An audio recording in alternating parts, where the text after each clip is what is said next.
La tarima del saber. En el capítulo de hoy vamos a hablar de qué fue de Chernóbil después de la explosión de la central nuclear.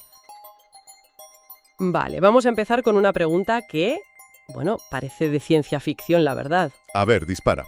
¿Cómo es posible que la vida no solo sobreviva, sino que llegue a prosperar en uno de los lugares más radiactivos de la Tierra? Uf, Porque pensamos en Chernóbil y nos viene a la cabeza el desastre del 86, la desolación. Pero es que ese entorno extremo, en lugar de ser un desierto, se ha convertido en un laboratorio natural único. exacto. Y aquí viene la conexión que es, para mí, alucinante. Lo que pasa allí con animales y hongos podría ser clave para los futuros viajes a Marte. Totalmente. Para analizar esta historia tenemos un conjunto de fuentes muy interesante. Sí. ¿Qué tenemos sobre la mesa? Mira, son varios estudios científicos que ven la zona de exclusión desde ángulos muy distintos. Por un lado, algo que suena increíble, un experimento con un hongo, el Cladosporium sphaerospermum. Se encontró en Chernóbil y luego se cultivó, ojo, en la Estación Espacial Internacional. ¿En serio? ¿En la EI? Sí. Luego, una investigación muy específica sobre la adaptación de las ranas de allí. Vale. También un estudio sobre mamíferos. Y no en cualquier sitio, sino en el Bosque Rojo, la zona más contaminada de todas. La zona cero, prácticamente. Casi. Y para dar contexto, algunos documentos técnicos sobre Pripyat, la ciudad abandonada, y un apunte sobre el turismo. Un poco de todo, entonces. La idea es desentrañar cómo la vida se adapta a esa radiación tan bestia y qué implicaciones tiene todo esto, desde la conservación aquí en la Tierra hasta la supervivencia en el espacio. Perfecto, pues empecemos por poner los pies en el terreno, en ese escenario. Hay que viajar a 1986. Tras la explosión, se crea la zona de exclusión, un área de 30 kilómetros de radio, y ahí dentro está Pripyat, que no era un pueblo cualquiera, era una ciudad modelo soviética para casi 50.000 personas. Una ciudad nueva, de los años 70. Exacto, con cines, piscinas, y evacuado en unas pocas horas. Una ciudad fantasma desde entonces. Yo siempre que veo imágenes pienso en esa noria gigante. Es el icono del abandono. Es una imagen potentísima. Iban a inaugurarla solo unos días después del accidente. ¡Qué locura! Y junto a la ciudad está el otro gran protagonista del escenario, el Bosque Rojo. ¿Ah, sí? Es una zona de pinares al oeste de la central que recibió una dosis de radiación tan masiva que los árboles murieron en días. Y se volvieron de ese color rojizo, de ahí el nombre. Exacto. Y a día de hoy sigue siendo uno de los ecosistemas terrestres más contaminados del planeta. Vale, entonces tenemos una ciudad abandonada y un bosque muerto. La imagen es desoladora. Sí, pero hay un matiz crucial que explican las fuentes, y que es la clave de todo. ¿Ah, sí? La contaminación no fue ni mucho menos uniforme. Los documentos sobre Pripyat lo describen muy bien. La primera nube radioactiva, justo tras la explosión, se fue hacia el oeste, pasó al sur de la ciudad. Pero luego los vientos cambiaron y arrastraron una lluvia de partículas secas, muy intensa, justo sobre Pripyat. ¿Con lo cual? Con lo cual se creó lo que los científicos llaman un mosaico de contaminación. Los niveles pueden variar una barbaridad, de una calle a otra. O sea que no es un lienzo homogéneo de radiación. Para nada. Y esa heterogeneidad es fundamental, porque creó microhábitats con distinta presión radiactiva. Y claro, los humanos se fueron, pero la zona no quedó vacía. La naturaleza empezó a reclamar su territorio en ese tablero de ajedrez radiactivo. Entendido el escenario, uno se imagina un silencio casi total, algún bicho mutante por ahí escondido, pero lo que describen las fuentes es todo lo contrario, ¿verdad? Parece que en cuanto nos fuimos, alguien más montó una fiesta. Es una buena forma de ponerlo, sí. Lejos de ser un páramo, la zona rebosa de vida. Hay una investigación muy reveladora que se centró precisamente en el peor sitio, en el Bosque Rojo. ¿Y qué hicieron? Colocaron cámaras trampa, las que se activan con el movimiento para ver qué pasaba por allí. ¿Y los resultados? Asombrosos. Identificaron hasta 14 especies de mamíferos. 14. Y no hablamos de ratones, hablamos de liebres, alces, corzos, ciervos, jabalíes, lobos, zorros. Vamos, toda una comunidad de animales grandes viviendo en el epicentro de la contaminación. Exactamente. Viven y se reproducen allí. A ver, entiendo que la ausencia de humanos es el factor clave, pero me choca mucho que no haya ninguna correlación, como dice el estudio, entre los niveles de radiación y la presencia de animales. ¿Significa eso que la radiación no les afecta en absoluto? Es una pregunta excelente y muy pertinente. porque una cosa es que la población prospere y otra que los individuos estén sanos. ¿Las fuentes dicen algo de su salud, de su esperanza de vida? A ver, lo que este estudio en concreto midió fue la ocupación del territorio, y en eso no encontraron una correlación negativa.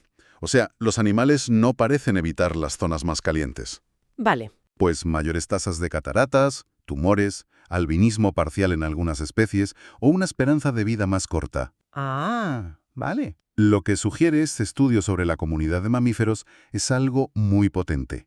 A nivel de población, el beneficio de no tener humanos cerca supera con creces el perjuicio de la radiación. Sin caza, sin agricultura, sin carreteras. Exacto. Se ha convertido en una reserva natural por accidente. O sea, que para la fauna salvaje como especie, ¿somos peores que un accidente nuclear? Es una conclusión bastante demoledora para nosotros, sí. Es que... Es una de las grandes paradojas de Chernóbil. Y nos lleva al siguiente punto. No es solo que haya abundancia de animales, es que están ocurriendo cambios evolutivos a una velocidad de vértigo. La vida se está adaptando. Y aquí es donde entran las ranas, el caso que mencionabas al principio. Exacto. Hay un estudio centrado en una especie, la rana de San Antonio Oriental, Hyla orientalis. Lo que hicieron los investigadores fue muy simple. Capturaron ejemplares dentro y fuera de la zona de exclusión y compararon el color de su piel. Y encontraron diferencias, claro. El hallazgo fue inequívoco. Las ranas de dentro de la zona tienen la piel notablemente más oscura, a veces casi negra. Más oscuras. Lo primero que pienso es en la melanina, el pigmento que nos pone morenos para protegernos del sol. ¿Van por ahí los tiros? Has dado en el clavo. Es un caso de libro de selección natural en tiempo real. El color oscuro se debe a una mayor producción de melanina. Y resulta que este pigmento, además de la radiación ultravioleta del sol, también protege contra la radiación ionizante, la de Chernóbil. Ah, sí. ¿Cómo? Pues su estructura química le permite neutralizar los radicales libres. Son unas moléculas que generan la radiación en las células y que dañan el ADN. Vale. La hipótesis es que justo después del accidente, la radiación era tan intensa que actuó como una presión selectiva brutal. Las ranas que, por pura casualidad, eran un poco más oscuras, sobrevivieron mejor, tuvieron menos daño y dejaron más descendencia. Y en pocas generaciones. El rasgo de piel oscura se ha vuelto dominante dentro de la zona. Un momento. Entonces, el mismo pigmento, la melanina, que oscurece la piel de las ranas, ¿es también lo que usan los hongos de los que hablabas? Exacto. Es como si la naturaleza hubiera encontrado la misma herramienta para seres vivos completamente distintos. ¡Qué fuerte! La melanina es la protagonista inesperada de toda esta historia, y nos lleva directos al otro estudio, el de los hongos. Las fuentes describen cómo encontraron en las paredes del reactor dañado unos hongos negros que no solo resisten la radiación, ¿Sino qué? parecen sentirse atraídos por ella. Los científicos lo llaman radiotropismo positivo. ¿Radiotropismo? Crecen en dirección a la fuente de radiación, como una planta busca la luz. Perdona, ¿crecen hacia la radiación? Eso ya es otro nivel. Una cosa es resistirla y otra buscarla activamente. Suena que le sacan provecho. Esa es la hipótesis que lo ha cambiado todo. Y de nuevo, la clave es la melanina. Especies como el Cladosporium sphaeospermum son riquísimas en este pigmento. Y esto ha llevado a una idea que, bueno, suena a ciencia ficción, pero se investiga muy en serio. A ver. La radiotrofia o radiosíntesis. La teoría sugiere que la melanina podría funcionar de forma parecida a la clorofila en las plantas. Espera. En lugar de capturar energía de la luz solar, Capturaría y utilizaría la energía de la radiación ionizante para su metabolismo. a ver si lo he entendido. Me estás diciendo que, en cierto modo, estos hongos se alimentan de rayos gamma. Dicho de forma simple, sí. Eso parece sacado de un cómic. No es que coman radiación como nosotros comemos un bocadillo, pero sí que podrían estar aprovechando esa energía. Y es esta idea tan radical la que llevó a alguien a pensar: si estos hongos manejan la radiación en el peor lugar de la Tierra, ¿qué podrían hacer en el espacio? Es un salto lógico tremendo. Pero ahora que lo explicas, tiene todo el sentido del mundo. El mayor peligro para los astronautas en viajes largos es la radiación cósmica. Exacto. En la Estación Espacial Internacional, la dosis ya es entre 20 y 60 veces mayor que en la Tierra. Y en un viaje a Marte, El riesgo de cáncer y otros problemas es uno de los mayores obstáculos. claro. Así que se diseñó un experimento en la EIE. Se cultivó el hongo Cladosporium sphaeroespermum en el espacio para ver dos cosas. Primero, cómo respondía a ese entorno. Y segundo, si realmente podía actuar como un escudo. ¿Y qué pasó? Sobrevivió el hongo. No solo sobrevivió, los resultados son muy llamativos. En cuanto al crecimiento, creció un 21% más rápido en el espacio que el control en la Tierra. Un momento, creció más rápido. Más rápido. Y yo habría apostado a que, como muchos, sobreviviría a duras penas. Eso lo cambia todo. No es que resista la radiación, es que parece que le gusta. Es la confirmación de esa respuesta radioadaptativa. La radiación parece estimularlo. Alucinante. Pero la segunda parte del experimento es la más importante. El montaje era una placa de Petri dividida en dos. Una mitad con el hongo, la otra mitad solo con el medio de cultivo, como control, y debajo 2 sensores de radiación. De acuerdo. El hongo crece más, pero la idea de usarlo como escudo me suena un poco endeble. Me cuesta creer que una fina capa de lo que al final es moho pueda detener la radiación cósmica. ¿Se pudo medir un efecto real? Es una duda muy razonable. Pues bien, los sensores no mentían. En el lado del hongo los niveles de radiación bajaron de forma apreciable. Ah, ¿sí? La biomasa del hongo atenuó los rayos cósmicos un 2,42% más que el control. Que puede no parecer mucho. Pero hay que pensar que la capa de hongo tenía solo 1,7 milímetros de grosor. Ah, claro. Las estimaciones del estudio sugieren que una capa de unos 21 centímetros de este hongo podría anular la dosis de radiación de la superficie de Marte. 21 centímetros. Y lo más importante, es un escudo que se autorrepara y crece por sí mismo. La idea de un escudo viviente es fascinante. Pero también pienso en los inconvenientes. ¿Y si el hongo muta? ¿O contamina los sistemas de la nave? Mencionan que, como con cualquier biotecnología, se necesitaría mucha más investigación para controlar su crecimiento, asegurar la contención. Claro. Pero la ventaja potencial es enorme. Se enmarca en un concepto clave para la exploración espacial: la utilización de recursos in situ. ¿El ISRU? Exacto. Producir lo que necesitas en el destino, en Marte o la Luna, en lugar de llevarlo todo desde aquí, que es carísimo. Los blindajes actuales son de materiales muy densos, como plomo o agua, y pesan una barbaridad. Claro, ¿no puedes lanzar un cohete de plomo? Pues eso. Poder llevar una pequeña muestra de este hongo y cultivarlo allí para crear un escudo sería una auténtica revolución. Hagamos un pequeño resumen. Empezamos en las ruinas de un desastre nuclear y hemos acabado diseñando escudos para naves espaciales.